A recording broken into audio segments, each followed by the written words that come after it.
Bonjour, bonjour. Il est quelque chose d'important à noter, c'est que Dieu ne choisit pas de serviteurs parfaits. Dieu utilise des instruments perfectibles et ceux derniers peuvent commettre des erreurs.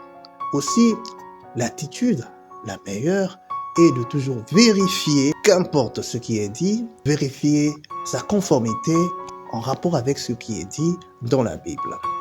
Nous avons remarqué, moi par exemple, j'en ai recueilli quelques éléments que je vais au fur et à mesure essayer de nous présenter, quelques discours, quelques paroles, quelques mots qui n'ont malheureusement pas été inspirés par la parole de Dieu, mais qui viennent pour autant de personnes vraies, entre guillemets, des serviteurs vrais, qui viennent des temples et des églises vraies. Et donc, notre initiative ici, c'est d'aider le peuple de Dieu à comprendre que tout doit être vérifié. Parce que dans la prédication de l'évangile, il y a toujours un pourcentage qui est lié à la personnalité du prédicateur. Paul pouvait le dire, là c'est moi qui dis. Et cette partie de soi qui est liée à son expérience personnelle, à ses convictions personnelles, peut s'aligner proprement et correctement derrière ce qui est dit dans la parole de Dieu, mais parfois, malheureusement, peut ne pas être conforme à la parole de Dieu. Alors, si nous nous écoutons et décidons, parce que nous sommes dans des églises sérieuses, devant des serviteurs sérieux, de tout copier, nous risquons malheureusement de tomber dans le piège du diable qui veut que l'on fasse des disciples des hommes et non plus des disciples de Jésus-Christ. Soyez bénis. Shalom, peuple de Dieu. L'humilité de reconnaître ses erreurs. Un jour, on avait organisé une activité évangélique avec un ami et il était parmi les premiers intervenants. Dans son discours, il a ressorti quelque chose. Il dit, le dragon, c'est parmi les images qui représentent Jésus-Christ. Ah, j'étais choqué dans les médias. Mais je ne pouvais pas l'interrompre, je l'ai laissé finir. Et juste après, je lui ai dit, mais d'où tires-tu cette affirmation? Il m'a envoyé dans Apocalypse quelque part et je suis directement allé, j'ai fouillé la Bible complètement dans différents versets où il m'a envoyé, mais je n'avais rien trouvé. Et je suis venu lui dire que c'était pas le cas. Parce que nulle part dans la Bible, le dragon n'a été une représentation de Jésus-Christ. Et que dire cela pouvait pousser les gens à ouvrir une brèche sur l'acceptation de cet animal mythique qui représente le diable. Je lui avais proposé, bien évidemment, de rentrer au niveau de la chair pour dédire, mais malheureusement, il ne l'avait pas fait. Et donc, c'est quelque chose qui revient très souvent au niveau des vrais serviteurs de Dieu. Toutes ces choses, c'est pour nous montrer que ça reste des hommes pour lesquels nous devons prier, des hommes auxquels nous devons croire, mais pas au point de considérer que tout ce qui émane de ces personnes-là est parole d'évangile. Donc ici, nous voulons juste inciter encore une fois le peuple de Dieu à toujours vérifier. Vous pouvez être en face d'un vrai serviteur de Dieu, mais qui pendant quelques secondes s'est trompé sur quelque chose. Mais malheureusement, cette petite erreur qu'il pourra corriger plusieurs jours plus tard peut être la source d'une déviation si nous n'avons pas pris le soin d'examiner avant de tout accepter. Que Dieu vous bénisse. Bonjour, peuple de Dieu. Parmi les vrais serviteurs, quelqu'un a dit ce qui suit, je cite, « Je préfère être dirigé par un national ou un autochtone incompétent plutôt que d'être dirigé par un étranger très compétent. » Cette affirmation, bien évidemment, m'avait choqué parce que, encore une fois, ça vient d'un serviteur crédible. Le problème avec ça, justement, c'est que ça peut influencer beaucoup de personnes et les conséquences, surtout avec pareilles choses, peuvent être très néfastes étant donné que là, ça va vraiment dans le sens de la gestion de la vie en société. Bien aimé, notre Seigneur, la Bible nous le renseigne, a utilisé beaucoup d'étrangers pour sauver les nations. La Bible nous donne un éventail de personnages très large qui se sont retrouvés dans des pays étrangers et qui ont été une bénédiction pour ces nations. On a vu Daniel et ses compagnons. Et la Bible nous dit que Daniel et ses compagnons avaient un esprit supérieur. C'est leur esprit supérieur qui avait touché les autorités du pays où ils étaient en déportation pour les utiliser. Donc on a fait fi du fait que c'était des étrangers, on a considéré simplement que leur intelligence pouvait être un atout, une bénédiction. La même chose avec Joseph. On n'a pas fait attention à sa nationalité d'origine, on a simplement vu qu'il s'agissait d'un atout pour la nation. Que ce raisonnement vienne du monde séculier, on peut comprendre, mais que ça vienne de nous, serviteurs de Dieu, surtout des vrais serviteurs qui jouissent d'une crédibilité, cela peut être dangereux. Et nous savons très bien que notre Dieu est un Dieu d'excellence, un Dieu qui ne peut jamais se ranger dans le rang de la médiocrité ou encore encourager un choix fondé sur les appartenances plutôt que la compétence pour diriger une nation. Que Dieu nous bénisse. Un homme de Dieu puissant, un homme de Dieu merveilleux, que nous aimons, mais qui à un certain moment de sa vie connaît des problèmes. Shalom, peuple de Dieu. Nous continuons autour de notre enseignement sur les pièges de Satan au niveau des vrais serviteurs et des vraies églises. Parce qu'au niveau des faux serviteurs, là, il n'y a déjà plus match. Il n'y a pas de témoignage du Saint-Esprit. Le témoignage de leur vie milite en leur défaveur. La doctrine qu'ils prêchent est déjà à contre-courant de ce que la Bible nous recommande et leurs œuvres témoignent aussi en leur défaveur. Aussi, on n'a pas de problème là-dessus, mais le problème c'est au niveau des vrais. Pourquoi les vrais? Parce que il y a de la crédibilité en eux.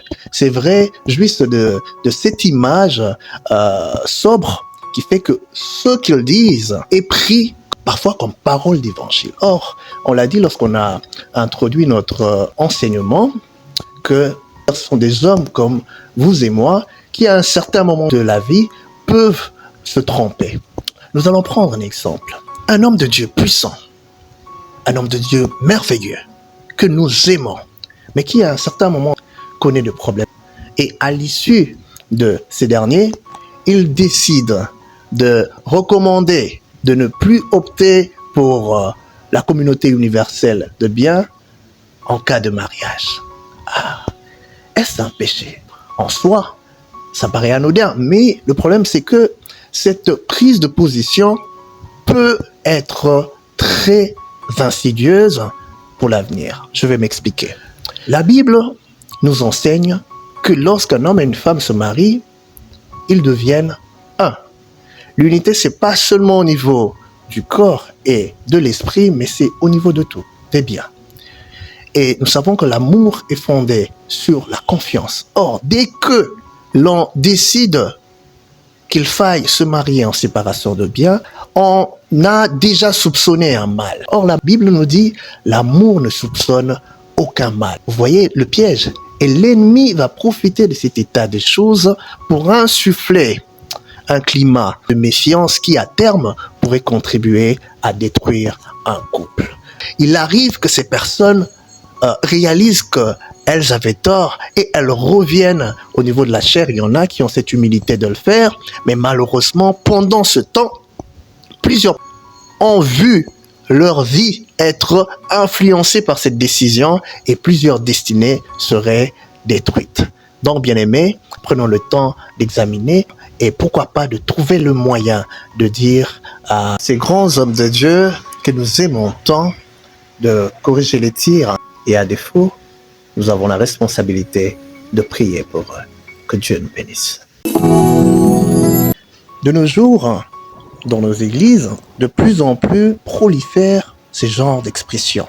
Notre Père, notre Papa, mes fils, voire mes disciples.